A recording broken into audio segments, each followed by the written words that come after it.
Welcome back. For Isabella, we'll definitely continue talking to us from Jordan. You know how ready the Flamingos are for this game against North Korea. It's going to be a tough game, we know that, because North Korea actually top their group right now. If you take a look at the Group C table, wow. Nigeria is at the bottom, just the points. That's the game they played against England. And North Korea is at the top. I was reading what Rasheedat Ajibade said about the game. They just have to go there and win. Do you have the same confidence? Well, of course, we all have the same confidence down here. If you don't have the same confidence, how will we be able to approach the game tomorrow?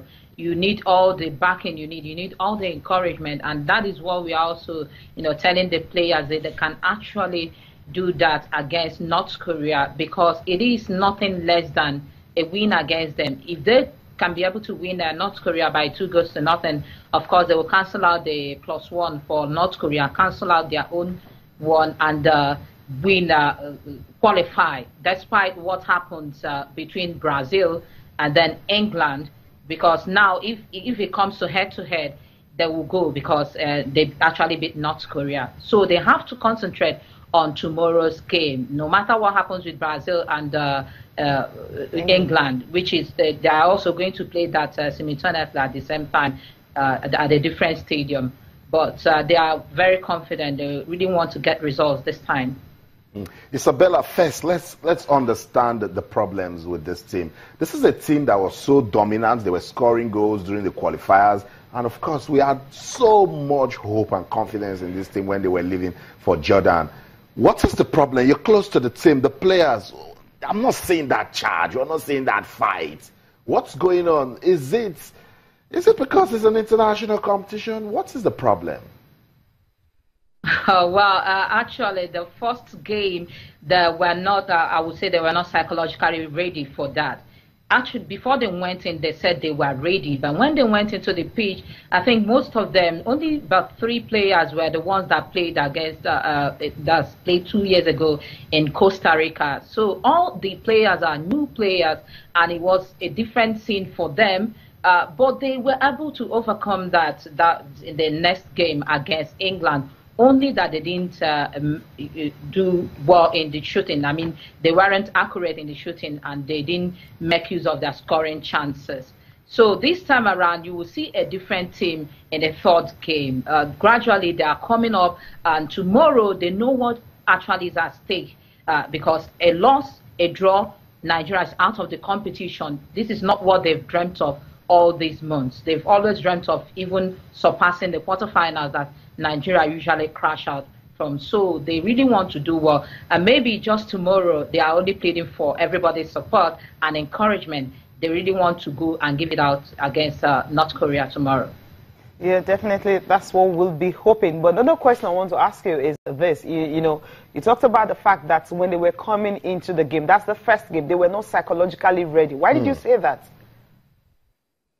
Well, why I said they were not psychologically ready, when the backroom staff and even the psychologists, of course, they did their job in Nigeria. But when they went into the game, we were also very surprised. And according to Coach Balandikiu, he said that they were frightened by the name Brazil. But not apart from being frightened by the name Brazil, nobody saw what happened. Nobody anticipated that they wouldn't do that well in the game against Brazil. And the Brazilian team wasn't all that so good that if not, they could have scored more against Nigeria. And the second game, you could see a very big improvement in the girls. They really wanted to make amends, and they almost did that. Not just that the goals didn't come up in the second game. But this third game, they know what is at stake, and that is what they're promising Nigeria, that they will not disappoint. And hopefully tomorrow, of course, they've been seeing the North Koreans. We all are lodged in the same hotel here. Even every Group C team is lodged here in the same hotel. So they know their opponents. They actually want to make amends for the past 2 games that they didn't do so well. Okay. All right. Thank you so much, Isabella, for speaking to us. Send our love to the team. We still believe, hope that they can make it to the next round. Thank you.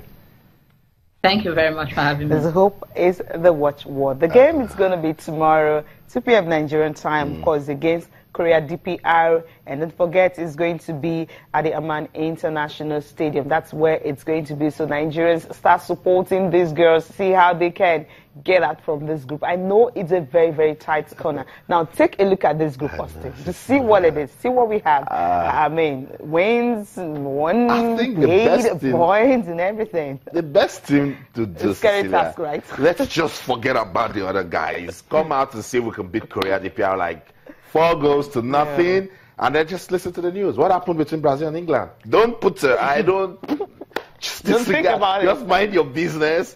Go out there, beat Korea properly, and then whatever happens, happens. Just take it out. And have fun. And of course, the captain, Rasheedat Ajibade, she mentioned her earlier, talking about the fact that she has actually given her all. You know, because of her experience, she was able to be one of the girls who played very, very well. Now, take a look at what she says. She says, okay, look, we need to work on finishing our chances. We have not managed to score in 2 games. So, and that is definitely huge. And she says, obviously, that has to change. The important thing is that we recognize we need a win, and we do exactly what the coach tells us. Then I'm convinced we will get a positive result. That's coming from the captain herself. So with that, well, I think they can definitely go there and get the win they desire. Cecilia, before you came out, I also questioned the tactical ability of the technical crew. Coach. Yeah, I said, look, the way the girls are playing, you can tell somebody is teaching them football as if they're teaching the men football, and so they not feel they're not open into spaces. You know what? You know women's football. We have to go into all that. Now, when they were preparing for the games, I mean, just take a look at the games they played against academy boys. I mean, it gives them the stamina, it gives them everything they need to actually run and everything. Sometimes when you're preparing for a major international competition, no matter what, at least get at least one grade A friendly. At least that is also, or maybe you can actually go to the championship 2 weeks before it starts. Then while you're there, you play against other clubs. So that alone helped. I mean, they got to Jordan Tuesday, and the game was on Saturday. They are on the 17th. They are no Super Eagles. There you go. So I listened to... So it tells you something. Yeah. So that first game, I was even happy that at least you considered just 1 goal. I listened to Coach Bala and KU saying, and he likens the situation to that of the national under-23 team that went to the Olympics. Look at when they got to Brazil, and then they went on to get bronze. They were in Atlanta. That's the mentality. They were in Atlanta. They from there they moved to where? I mean, it's the same. You're living in Nigeria, and some of the girls have never ever traveled out of Nigeria. We're not talking about them going to Ghana, and now you're going to Jordan. Oh, come on, coach. That's what I'm saying. I think that's not the same. When you look at it, you start wondering what's going on. And instead of playing academy boys, or you play one roadside boys, what's wrong with Rivers Angels? Why can't you play against Rivers Angels? Worse as it gets. Why can't you play against FC Robo? Why can't you look for Martin White Doves? Look for a team, a women's football team. They actually played some women's football team, but we know it's really not consistent. But then we understand the problems and money and all that. You know, we talked about when we were preparing for this game, we said, look, if you know you have women's football at heart, you can actually support these girls. So they're not really getting that support. You know, I was reading an article on FIFA website. They were talking about, you know, the African teams that came, you know, despite the fact that they've got the passion, they've done a whole lot of sacrifices and all that, the economic situation is actually not helping these girls to reach, you know, their height. So it can somehow it can be very disheartening. I mean, that's why when Ghana actually won USA, I was like, hey, man, this is wonderful. You can tell that sometimes your passion, your sacrifices and all that, sometimes it pays off, and statistics will not count. Cecilia, but sometimes it just doesn't. It doesn't, because when if you're giving men this sort of support, you need to give women this sort of support. And that's what Chiangwa said, the president of the Zimbabwe Football Federation. He says, look, Zimbabwean women's football is doing so well because we thought about it that what we're doing for the men, we must do for the women. Cecilia, they're not ripping it. Yeah, they are. They are ripping it. Yeah, I'm sure with what we have with the federation and all that, that's something they're actually thinking of doing. I mean, the last time LMC had to bail out the women's league because of the fact that some teams were asked to go out, you know, because they couldn't, you know, honor their games and all that. They brought them in, gave them about 10 million. So they are trying to do that. I mean, next season, I'm sure we're going to see something better. That's what we want. Yeah, that's something better. Because you see that we need to say this. Now we're learning from what's happening with the Flamingos. The Falconets, Next month, they're in Papua New Guinea. Yes. The Super Falcons will be at the, of course, at the Cup Cameroon. of Nations. So if we don't learn from what is happening now... It's huge. It's huge. I mean, What I'll still say it again. If you know you love women's football, you can actually support any of these girls. It's going to help us a whole lot. Wow. Because Nigerian Football Federation cannot do it alone. They actually need that sponsorship to actually, you know,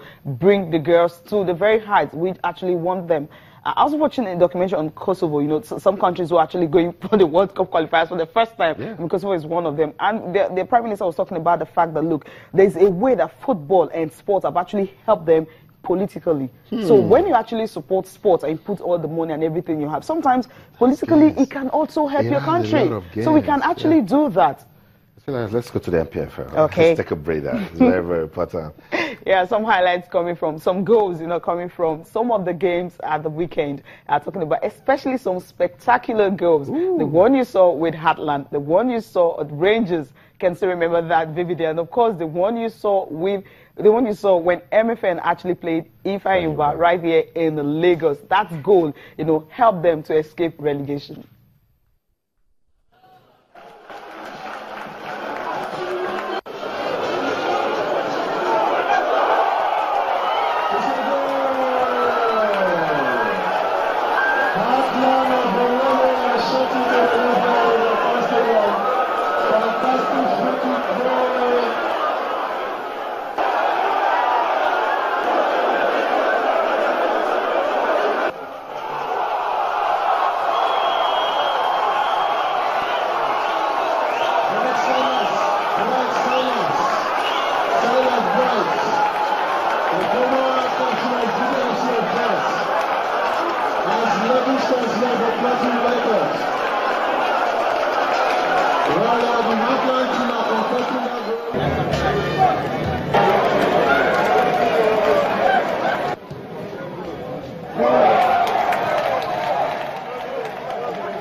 Allows play to continue, offside I should think.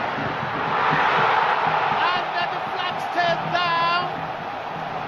It counts. So that's it, some of the goals from the final day of the 2015-2016 LPFL season. Whenever we remember that season, we just smile because we traced the bar as regards football in Nigeria. Let's get on with the show now. It's a Friday morning, so our issues man, Ben Alaya, joins us on the program.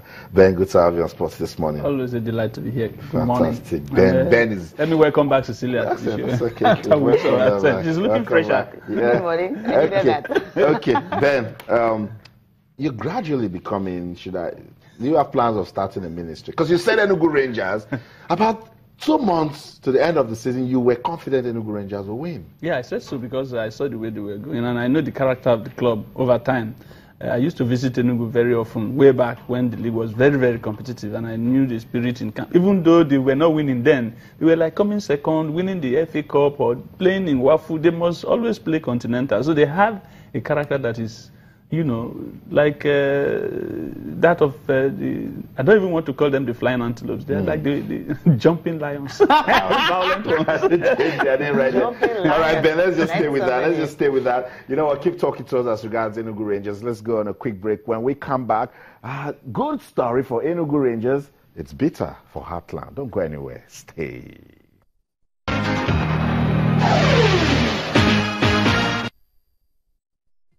Everything was just brilliant. everything was just brilliant. It tells you about the combination of these players, the pressure, and of course... Bobby had his back to goal, brought it down, and still had all the room in the world to shoot. So, of course... It was effective there. It was effective there. But then, somewhat dangerous. And we've seen banners all supporting the #1 supporter of Rangers International, their state governor, who's been so instrumental to the result here today.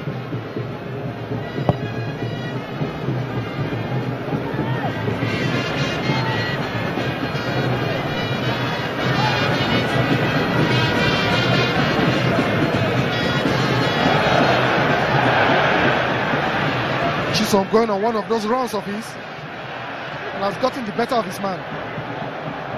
The referee allows play to continue. Offside, I should think. And then the flag stayed down. It counts for Rangers. They double their lead here. And Matakabo is going berserk. The fans are delirious here. The atmosphere has erupted. Rangers had a hand on the trophy. They had a hand. Now they have a hand, a leg, and another leg on the trophy. And it just requires for it to round up. What a sumptuous goal. Osaso Koro, the family in celebratory mood. His younger looking interesting with the approach here. But they are not counting on the resilience of Rangers International. Covered.